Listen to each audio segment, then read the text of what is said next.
Everyone at the White House is so excited. I told my grandkids and Pete Buttigieg they could stay up late and watch this show tonight. Ronald Reagan said, "Mr. Gorbachev, tear this wall down." Today's Republicans say, "Tear down Mickey Mouse's house." And pretty soon they'll be storming Cinderella's castle, you can be sure of it.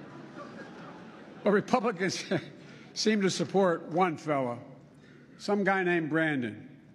He's having a really good year, and I'm kind of happy for him. Overseas, the liberal world order that laid the foundation for global peace, stability, and prosperity since World War II is genuinely, seriously under assault. And at home, a poison is running through our democracy. Shot in the neck while documenting Ukrainian fleeing. I'm going to turn this over to Trevor now. Strap myself into my seat. It is my great honor to be speaking tonight at the nation's most distinguished super spreader event. No, for real, people, what are we doing here? Let's be honest, what are we doing? Like, did none of you learn anything from the gridiron dinner? Nothing, huh? Like, do you read any of your own newspapers? I mean, I expect this from Sean Hannity, but the rest of you, what are you doing here? You guys spent the last 2 years telling everyone the importance of wearing masks and avoiding large indoor gatherings. Then the second someone offers you a free dinner, you all turn into Joe Rogan. Huh? I mean, Dr. Fauci dropped out. That should have been a pretty big sign. Fauci thought it was too dangerous to come tonight. Pete Davidson thinks it's okay. You know, I know everyone in this room is worried about who catches you laughing at what, but just chill, just chill. We're celebrating, we're out. You know, get comfortable. Not too comfortable, Jeffrey Toobin, not too comfortable. No, you know what? No, don't ooh him, bunch of haters. You know what? So what, Jeffrey? You made a mistake, you whipped it out in front of your coworkers.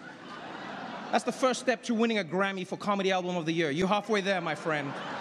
You don't let the haters stop you. We all come back from mistakes. I just hope we all stay calm. Because it is exciting to be here, even though some people don't think this dinner should even exist, as you said, Mr. President, you know, because some people think this shows that the media is too cozy with politicians. But what those people don't understand is that you guys have integrity. You would never allow personal connections to affect your ability to be good journalists. Isn't that right, Chris Cuomo? Where is Chris, by the way? Is he here? Couldn't make it? Anyone here who is a Democrat in a swing district, I've been asked to remind you not to hand your resume to the cable news execs at your table until after the event, please. Thank you very much. Also, a quick note before people order their Ubers home tonight. Governor Greg Abbott is generously providing free buses for the Telemundo table. Very classy, very classy. What a room this is, huh? Look at this room. Everyone is here tonight. We've got politicians, huh? We've got the media, we've got celebrities, basically anyone who's been to Jeffrey Epstein's island. This is an exclusive event. Of course, the real reason that it's such an honor to be here tonight is that we all get to be in the same room as the most powerful man in the United States. So let's give it up for Joe Manchin, everybody. Where is he? Is he there? Good to see you, sir. Good to see you. No, for real, Mr. President. Thank you for being here. Thank you for having me here. You know, I was a little confused about why me, but then I was told that you get your highest approval ratings when a biracial African guy is standing next to you. So let me just say, Joe, I'm glad that I could do my part, and hopefully this will work. You know, I think ever since you've come into office, things are really looking up. You know, gas is up, rent is up, food is up, everything. No, it really has been a tough first year for you, Mr. President. And surely you must be a little worried about 2024, you know. President Biden's lack of a filter does get him into hot water sometimes. You know, last month he caused a huge international incident saying that Vladimir Putin should be removed from power. It was very, very upsetting to Russia. Yeah, until someone explained to them that none of the stuff Biden wants actually gets done. But despite some hiccups, President Biden has led the country through some really dark times since he took office. The COVID pandemic, the war in Ukraine, the launch of CNN+. Not to mention, no president in my memory has given more marginalized groups opportunities. You know, I'm talking about women, the LGBTQ community, the Taliban, the list goes on and on. Think of all the journalists whose careers have been hurt by the Biden presidency. People like Daniel Dale. He used to be CNN's star fact checker on TV every day, but now there's barely anything to check. Same for Glenn Kessler of the Washington Post. On the way here, I saw him on the street offering 4 Pinocchios for $1. Mr. President, that's on you.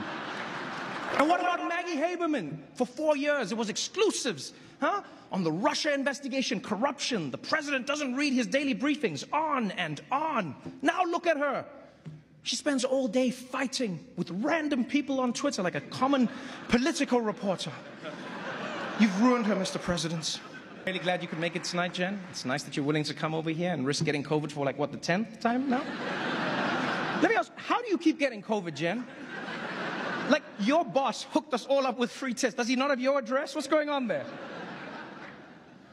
The word on the streets is actually that Jen Psaki is going to MSNBC next month. Yeah, apparently just being on C-SPAN, the ratings were too high, and she wanted more of a challenge, you know?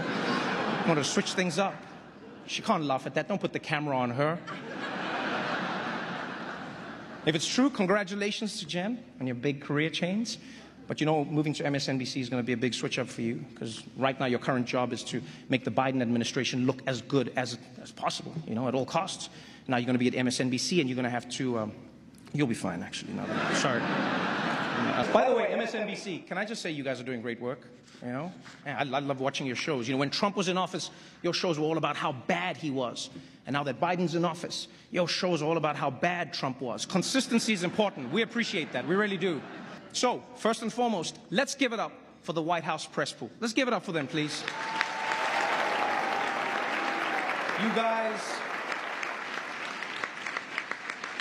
You guys are relentless. Every day you show up, and every day you demand answers on the pressing issues of the day. And then Fox News asks about Hunter Biden.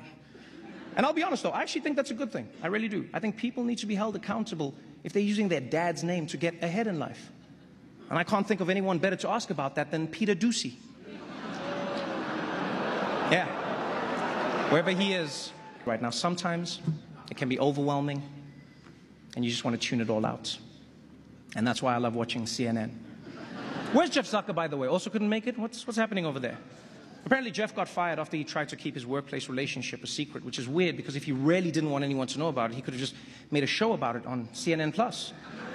I know, it's so sad. CNN+, gone, but forgotten. You know who I blame? You know who I blame, CNN? I blame John King. That's who. Yeah, John, your magic wall can predict how every person in the country is going to vote in every county, but it couldn't give you a heads up that nobody wanted more CNN? I mean, they spent $300 million on CNN+. I mean, I do get it. Streaming, they say, is the future. You know, as the old saying goes, you got to spend money to make sure that Chris Cuomo doesn't get into wrongful termination lawsuits. This is truly the golden era of conspiracy theories.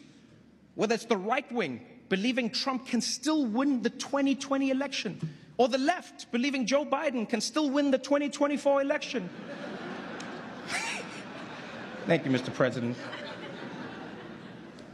And bringing the President of the United States, who is 79 years old, into that cramped ballroom with 3,000 well-wishers, liquored up and jovial, happy to be out after 2 years, seems like an unwise decision. Like a roll of the dice they normally wouldn't take. A viral roll of the dice, right.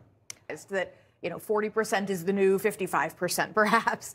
So right now, I think Joe Biden is facing a moment where there are a lot of voters who may have voted for him, but are just feeling kind of meh about things. They're not really feeling the magic anymore, or perhaps they voted for him not because they liked him, but because they just didn't want Donald Trump anymore.